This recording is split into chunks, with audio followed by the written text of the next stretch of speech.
चुनाव आया है, बड़े बड़े नेता आएंगे, लेकिन जब आपकी तरफ कोई आंख उठती है, मुख्यमंत्री कहते हैं सुशासन। पिछली सरकार में जंगल राज था, जब 13 साल की बच्ची उसके साथ गलती होती है और पटना के अस्पताल में घुस के दिन के उजाले में लोगों को गोलियों से भून दिया जाता है। ना कोई डर है, ना कोई खौफ है।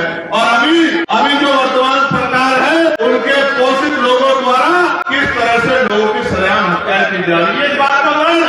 ये बात का उदाहरण है कि सुशासन है या जंगल राज है। और दलितों, पिछड़ों, मुसलमानों के लिए तो क्या हाल है, ये भी किससे, आदिवासियों के लिए क्या हाल, ये भी किससे। पिछले लंबे समय से जो सत्ता में है, उनको जो सत्ता में जो नहीं है, वो भी लंबे समय सत्ता में रहे। आज उनके मैनिफेस्टो हम लोग देखते हैं, और मैनिफेस्टो में क्या है, 1 करोड़ रोजगार देंगे, कानून व्यवस्था अच्छी करेंगे, पलायन रोक देंगे, और जीते जी आपकी जान सुरक्षित, आपका सम्मान सुरक्षित, न मरने के बाद आपकी जान और आपका सम्मान सुरक्षित। जो आपकी परवाह नहीं करते, जो आपको अपना नहीं मानते, जो आपके दुख को दुख नहीं समझते, आपको भी समझना पड़ेगा कि उनकी लड़ाई सत्ता की और हमारी लड़ाई आपके स्वाभिमान, सम्मान और आपके हक अधिकार की बात को आपको समझना। इज्जत, मौत, जिंदगी को ऊपर वाले के हाथ में, लेकिन हमारे यहाँ एक नेता को ऐसे मीडिया करने आए और नाम से सता के गोली मार कर प्रयागराज। तब से हमारे यहाँ मीडिया के लोगों से भी नेता डरते हैं। लेकिन प्यारे भाइयों, अपनी जिंदगी की परवाह नहीं। मैंने आपसे पहले कहा, तथा खुद ने भी कहा, जो पैदा हुआ उसको जाना। कोई ऐसा नहीं है जो इस दुनिया में परमानेंट, लेकिन जब आप इस दुनिया में आए हो तो क्या करके जाते हो, और लोग आपके जाने के बाद आपको याद रखते हैं, ये बहुत बड़ी जिम्मेदारी।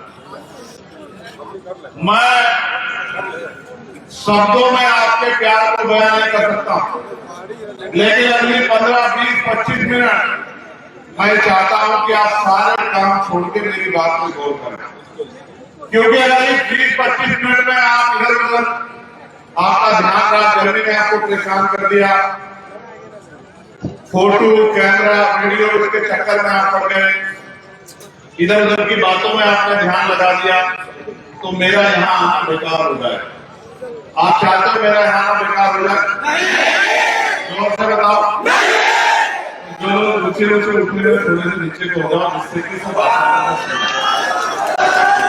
अगर सच में आप मेरी बात को मानते हो तो मुझे एहसास भी कराओ कि हम आपकी बात को मानते हैं, आपकी बात को समझते हैं।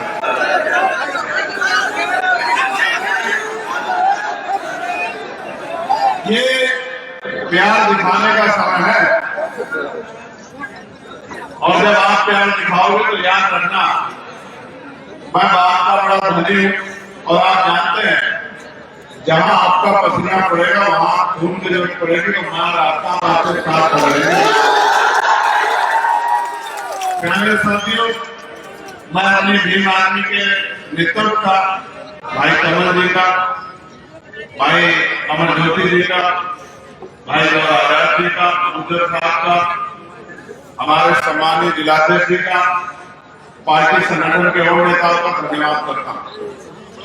चुनाव है, चुनाव लोकतांत्रिक व्यवस्था में 5 साल में एक बार आता है, और आज बाबा साहब अम्बेडकर के अथक प्रयासों से जो वोट का अधिकार आपको मिला है, उस वोट का प्रयोग करेंगे।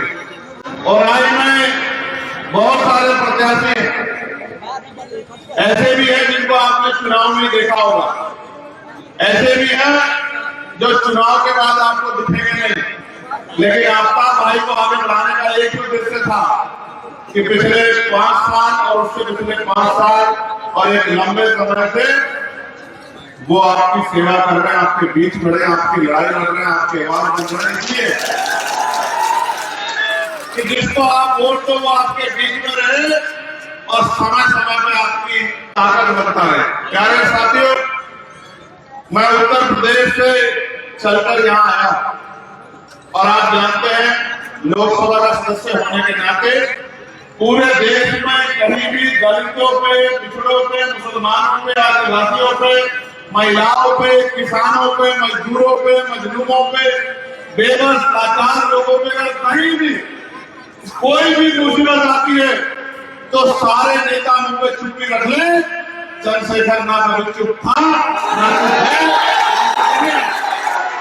चाहे पार्लियामेंट में वक्त का मामला हो, चाहे बोध गया का मामला हो, चाहे किसानों के आंदोलन का मामला हो, चाहे पहलवान बेटियों के सम्मान का मामला हो, चाहे सीएनआरसी एनआरसी का आंदोलन का मामला हो, चाहे जमा मस्जिद के ऐतिहासिक सीढ़ियां हो, जब पूरे देश का मुसलमान ये देख रहा था कि आज उनके साथ लोग खड़ा होता है तो उनकी आवाज बन के उनके साथ खड़ा होके और 30 दिन तक जेल काट के जो है उनको इस बात का एहसास कराने वाला चंद्रशेखर आजाद था कि मैं आपके साथ खड़ा हूँ और मैं आपके साथ खड़ा हूँ। क्या रे साथियों, चुनाव आया है, बड़े बड़े नेता आएंगे, लेकिन जब आपकी तरफ कोई आंख उठती है, आज इस बात का जिक्र भाई ने किया कि एक बच्ची जो रिचार्ज कराने गई, कहते हैं प्रदेश के मुख्यमंत्री कहते हैं सुशासन, कहते हैं सुशासन में पिछली सरकारों में जंगल राज था। मुझे नहीं पता कि सुशासन और जंगल राज में क्या फर्क है। जब 13 साल की बच्ची उसके साथ गलती होती है और पटना के अस्पताल में घुस के जिनके उजाले में लोगों को गोलियों से भून दिया जाता है, ना कोई डर है ना कोई खौफ है। और अभी जो वर्तमान सरकार है उनके पोषित लोगों द्वारा किस तरह से लोगों की सरेआम हत्या की जा रही है, ये बात का उदाहरण है। ये बात का उदाहरण है कि सुशासन है या जंगल राज है। और दलितों पिछड़ों मुसलमानों के लिए तो क्या हाल है, ये भी किससे छुपावा नहीं, आदिवासियों को क्या हाल है, ये भी किससे छुपावा। साथियों, कानून व्यवस्था में बात करेंगे, बड़े बड़े नारे दिए जा रहे हैं, बड़ी बड़ी बातें की जा रही है। मैं आपको साधारण बात को समझाना चाहता हूँ। पिछले लंबे समय से जो सत्ता में है उनको, जो सत्ता में जो नहीं है वो भी लंबे समय सत्ता में रहे। आज उनके मैनिफेस्टो हम लोग देखते हैं और मैनिफेस्टो में क्या है, 1 करोड़ रोजगार देंगे, कानून व्यवस्था अच्छी करेंगे, पलायन रोक देंगे, ये करेंगे वो करेंगे, किसानों को हर फसल पर एमएसपी गारंटी देंगे। लेकिन लोकतांत्रिक व्यवस्था में आपने बताया, अगर ये जीत जाए, सरकार बना ले और आपकी एक मांग को पूरी नहीं करे, जो मैनिफेस्टो उन्होंने बनाया, तो आप इनका कुछ कर सकते हो क्या? पिछले वालों का कुछ किया है क्या? वर्तमान वालों का कुछ कर पा रहे हो क्या?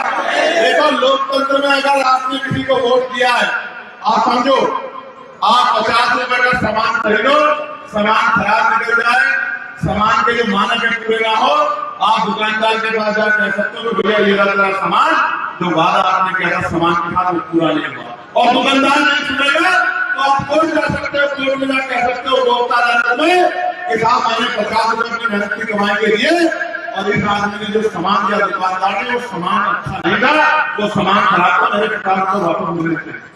लेकिन ये जो वोट आप देते हो, जो करोड़ रुपए से कीमती है, जो इतना ताकतवर है कि जिसे चाहो कुछ उठा दो और जिसे चाहे जमीन में पकड़ दो, जब इस वोट को आप देते हो और 5 साल वो आदमी आपकी बस्ती में भी आए, आपके दुख में आए, आपके सुख में आए, आपकी लड़ाई में लड़े, आपके होने वाले जुर्म पे आवाज ना उठाए, आप कहीं नहीं जा सकते, उसका कुछ नहीं कर सकते, ज्यादा से ज्यादा कर सकते हो।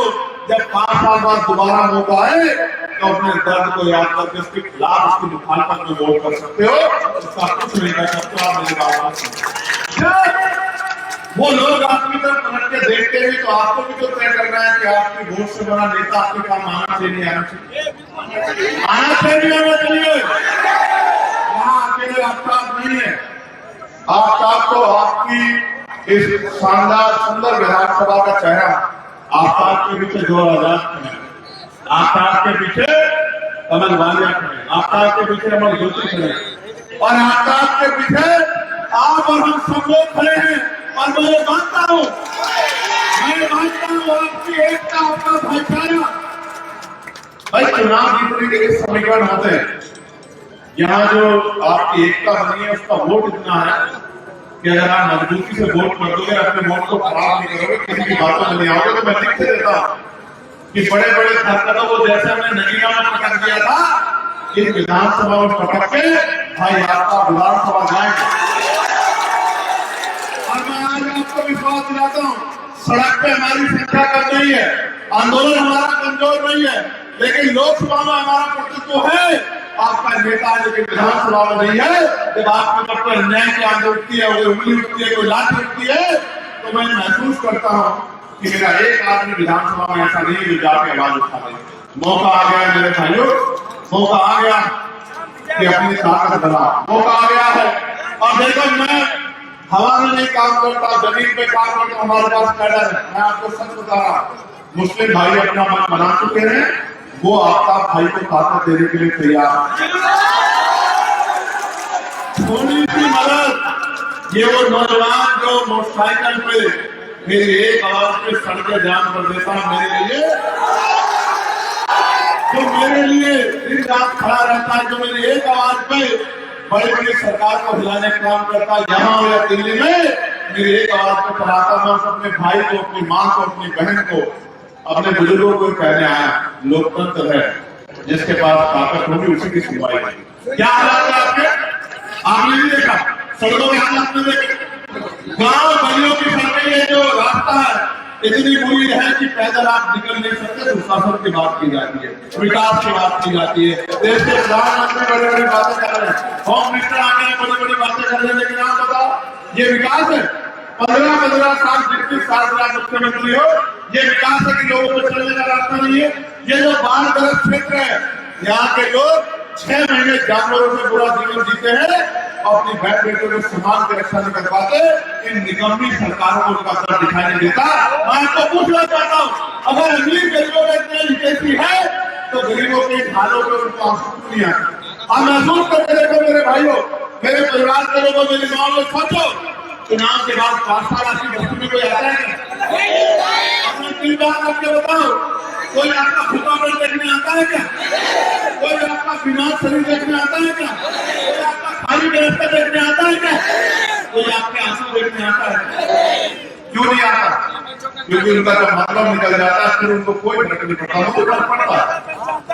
जब आपकी आंख में आंसू आते हैं तो मुझे फर्क पड़ता है, जब आपके ऊपर लाठी करते हैं तो मुझे फर्क पड़ता है, जब आपके खिलाफ विधानसभा में, लोकसभा में कानून बनते हैं तो मुझे फर्क पड़ता है। जब मैं देखता हूँ, मेरे आज भी याद है कोरोना काल कि जब वहां से मेरा मजदूर भाई तैयारी करके आया था, तो केंद्र में भी यही सरकार थी और राज्य में भी यही सरकार थी। इनके पास न बस थी, न ट्रेन थी, न जीते जी आपकी जान सुरक्षित, आपका सम्मान सुरक्षित, न मरने के बाद आपकी जान और आपका सम्मान सुरक्षित। जो आपकी परवाह नहीं करते, जो आपको अपना नहीं मानते, जो आपके दुख को दुख नहीं समझते, आपको भी समझना पड़ेगा कि उनकी लड़ाई सत्ता की है और हमारी लड़ाई आपके स्वाभिमान, सम्मान और आपके हक अधिकार की बात को आपको समझना।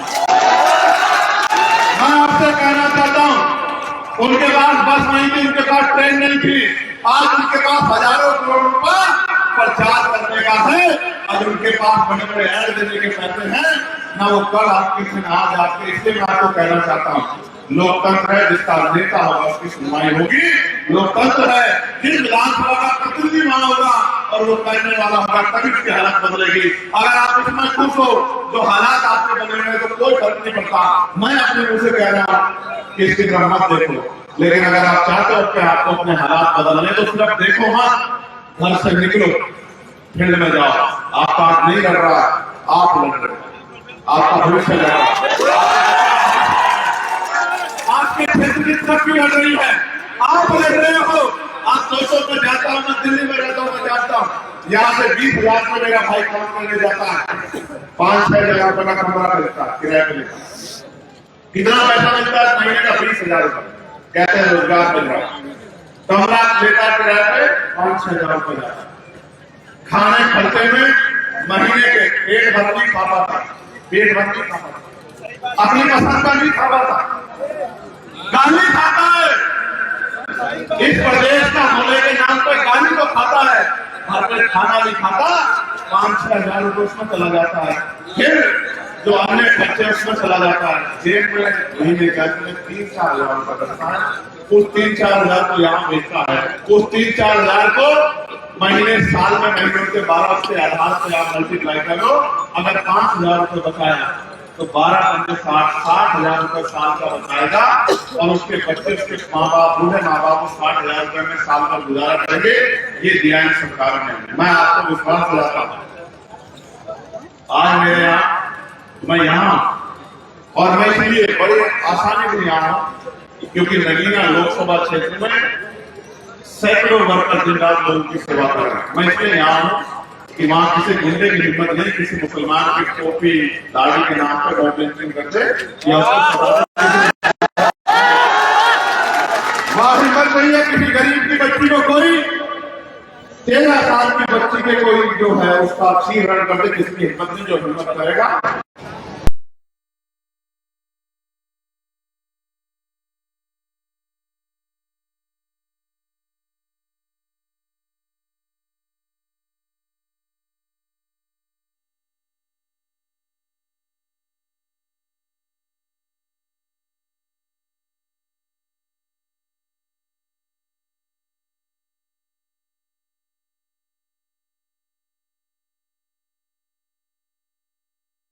नेशनल दस्तक की आपसे गुजारिश है कि अगर इसको बचाना चाहते हैं तो नेशनल दस्तक को सब्सक्राइब करने के लिए रेड कलर के सब्सक्राइब बटन को दबाएं, फिर बेल आइकन की घंटी दबाएं।